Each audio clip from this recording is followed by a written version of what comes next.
Hello and welcome to another episode of Answers on a Podcast Please, the podcast where we get to know more about the Wesley congregation. My name is Ben, and each week I'll be joined by different guests to share stories and memories and have a little bit of fun. For this episode, my guests are Pat Weston and Anita Abbey-Quaye, who are part of the strong African contingent we have at Wesley and are both parents to members of our junior church. Good afternoon, Pat and Anita. Welcome to the podcast. Good afternoon. And thank you. The sun is shining for us, which is very appropriate because both of you always seem to be smiling. So that's you've brought the sun with you. Let's dive straight in. Now, Pat, for those who don't know, can you tell us where you grew up? So I was born in Accra and spent my early years with my parents and siblings in the western region of Ghana, where my father was stationed as the district manager for the Ghana Cocoa Board. We moved around a few times within the region until I was about 8. At this time, my parents became aware of the impact on our education of this moving around lifestyle. They decided to send the 3 oldest children, including myself, to live with relatives in Accra so we could settle down in one school and have a stable education. Yeah. My 2 older sisters stayed with my grandma and I lived with my uncle. So Okay. Yeah. that was the early part of my my growing up. In the summer, we look forward to the long summer holidays because that was when we get to visit our parents wherever they may have been posted to, and it was really fun. Yeah, great. So very much a strong sort of Ghanaian upbringing, although dotted around. And Anita, how about you? All right. So my story is similar. Well, not similar in terms of moving around, but I was born in Accra as well, where my parents, that's my mom and dad, live. And I'm the oldest of the siblings. So I've got a brother and a sister. So we pretty much live there. But with me, I did actually visit my grandmother a lot. So I actually spent my school days in Accra. And as soon as school closes or vacation, I get, just picked up and sent to my grandmother, where I had my cousins and she lived in the town. So I enjoyed actually their companion. But most of my schooling as well, the early part was in Accra and until my secondary years when I kind of went to Holy Child School, which is in Cape Coast, and that's where I had my education. So pretty much my life has been in Accra and in the central region. Yeah, great. And how then, Anita, did you come to be in Reading? Right, so I came to live in Reading. I actually came due to marriage. So I got married and just came to Reading. So that's how I ended up. And I've pretty much lived in Reading because I love Reading so much. Yeah, great. And Pat, how about you? I initially came to England to pursue my career in fashion design. And I stayed with a family member in Reading, and so that's how I came into Reading. Yeah, and now you're still here. Yeah. Great. Now we had Ellis on the podcast a couple of months ago, and he was sharing his experience of church in Ghana.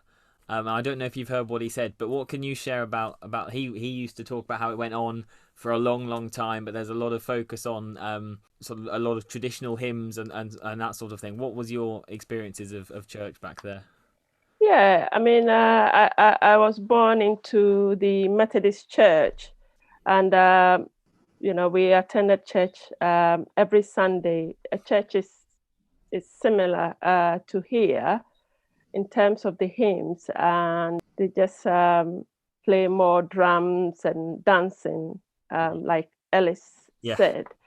In terms of Sunday school, we had no choice. We have to go to Sunday school every week. And from Sunday school, when you turn into a teenager in Ghana, you go to the youth service, same as you have here. Yeah. And then as you get older, you have to join one of the groups in the church. So I happened to join the choir when, I turned 18, 19, I think it was. So I joined the choir. I would say it's similar here. It's similar here in terms of the singing and everything. Lots of music, definitely. Yes. Yeah. Yes. Fantastic. Anita, is your experience quite similar? Yeah. I also, born into the Methodist, family. And I actually attended Wesley Methodist in Ghana. So coming to Reading and finding Wesley Methodist, I was very excited and happy. And similar thing, just going to Sunday school and then turning into teenage, having your confirmation and joining the youth. So I was pretty much in the youth. I did really want to join the choir like Pat, but because I was just back and forth in boarding, so I stayed in the youth, and we had a youth, a small singing band that we sang in church as well.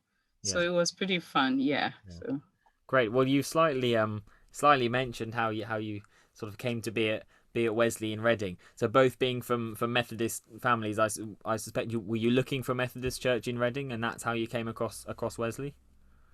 Yes, but when I came, I was looking for a Methodist church to worship.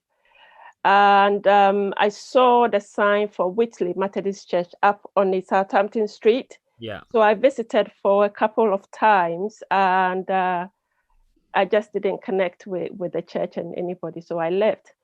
Then I met Alvin at work. We happened to work, and he mentioned Wesley and invited me to come along. So I came along, and everybody was friendly and nice, and I met a few of the Ghanaians, which made me feel at home.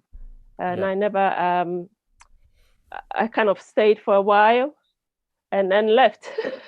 Left. I left for a few years and then came back. Okay. What year did you originally come to Wesley? I would say 98, around 98, wow. So, 99. Yeah. Long time. Yeah. Long Great. Time. And as you say, we have quite a lot of Ghanaians in our congregation, as well as people from other African countries, don't we? There's quite a strong African core within our congregation, which is fantastic. And Anita, how did you come to be at Wesley, and how long have you been here? Yeah, so I've been in UK since 1999. And I pretty didn't start with Methodist. I just started with the African. When you come in and you just have to bond with Africans, you don't know anyone. Yeah, so I attended Future, and I was just traveling back and forth to London to church. But then I found the Baptist church, which attended a few, times.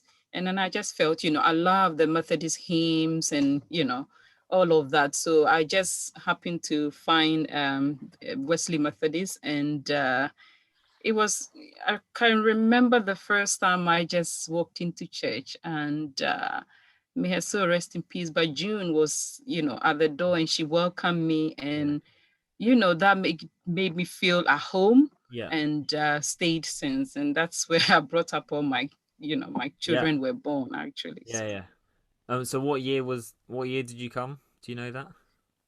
So I think I may have joined a year after or so. So sort of the start of 2000, 2001, something like that. Yeah. Great. Well, I can imagine if June welcomed you into the church, you'd want to stay. She was very much a friendly face. Fantastic. Now, Anita, you've very much been just moving away from Wesley, very much been on the front line during this pandemic. For those who maybe don't know, can you explain a bit about what your job is and what actually it's been like during the pandemic? So I'm actually a registered nurse, and I work at the Royal Berkshire Trust, and I'm a junior sister there. So I actually work on the acute elderly medical ward. And since the pandemic, we've been at the forefront. I actually stayed at home once, and I just felt like, we were privileged to be out there, supporting patients who um, have no family visiting them, and, just ensuring that they are comfortable and happy.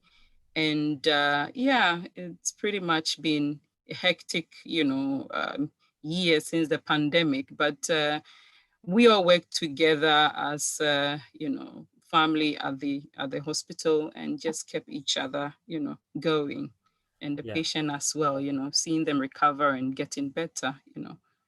So yeah, it's been a pretty tough year. Yeah, it can't all have been easy, can it? I'm sure you found the Wesley services online a relief in a way from a place where you can sort of focus on your faith and on yourself away from work. Yeah, it's been pretty much good. I mean, since the lockdown, just following the online, and also participating.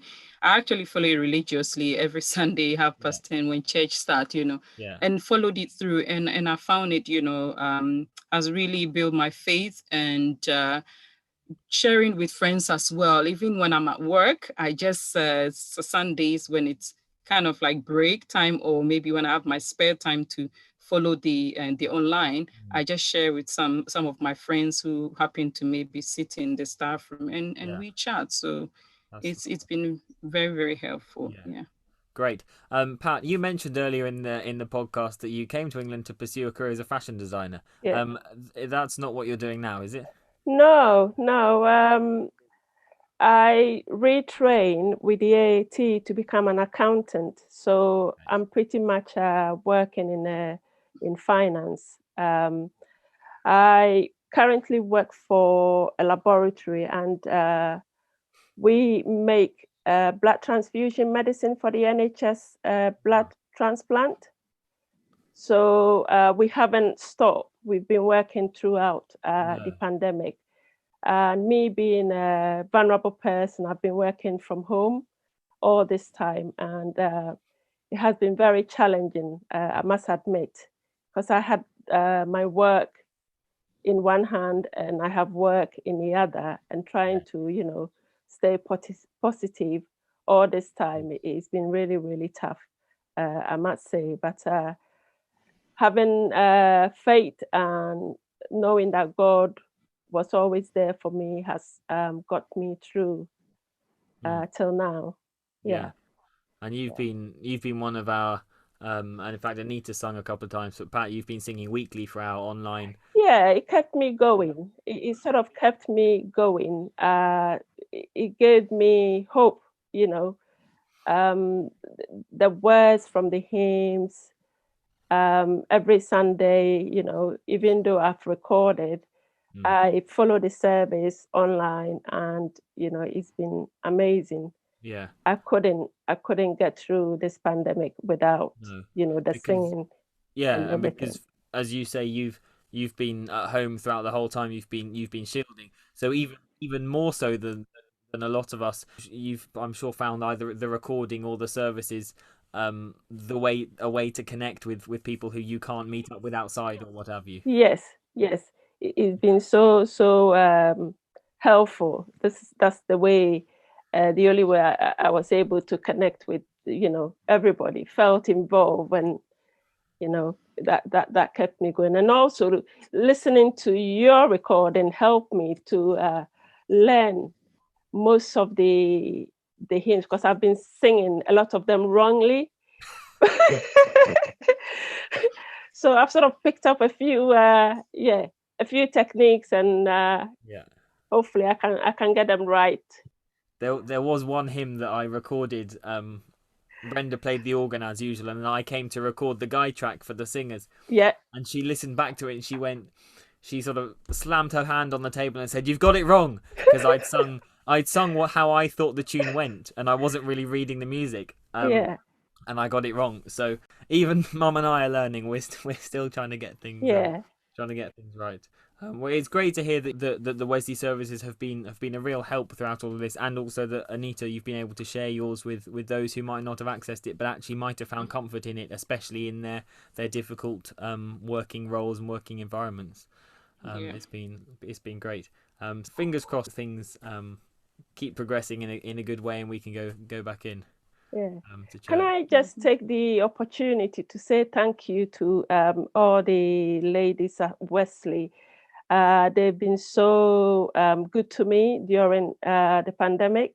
I had deliveries, food, prayers, phone calls, really overwhelming. And I say thank you to everybody if they're listening. I really appreciate all the help that was offered to me. That's fantastic. That's great to hear, Pat. Yeah. Including your mom's. She brought me some biscuit here. Yeah. She did, yes. She did around some little biscuits, and also to Anita. That was very surprising and very nice, really, because when you're not there, you feel disconnected, even though you're in the service, like you're fully online. Yeah. But to actually, though we were social distancing, it was very nice. Yes. Seeing it on Facebook and actually receiving, I was like, all right, okay, that was really great. So yeah. Well, it's lovely to hear both of you say that, and particularly Pat, your thanks there, because I think that's so indicative of the community spirit that we have in Wesley.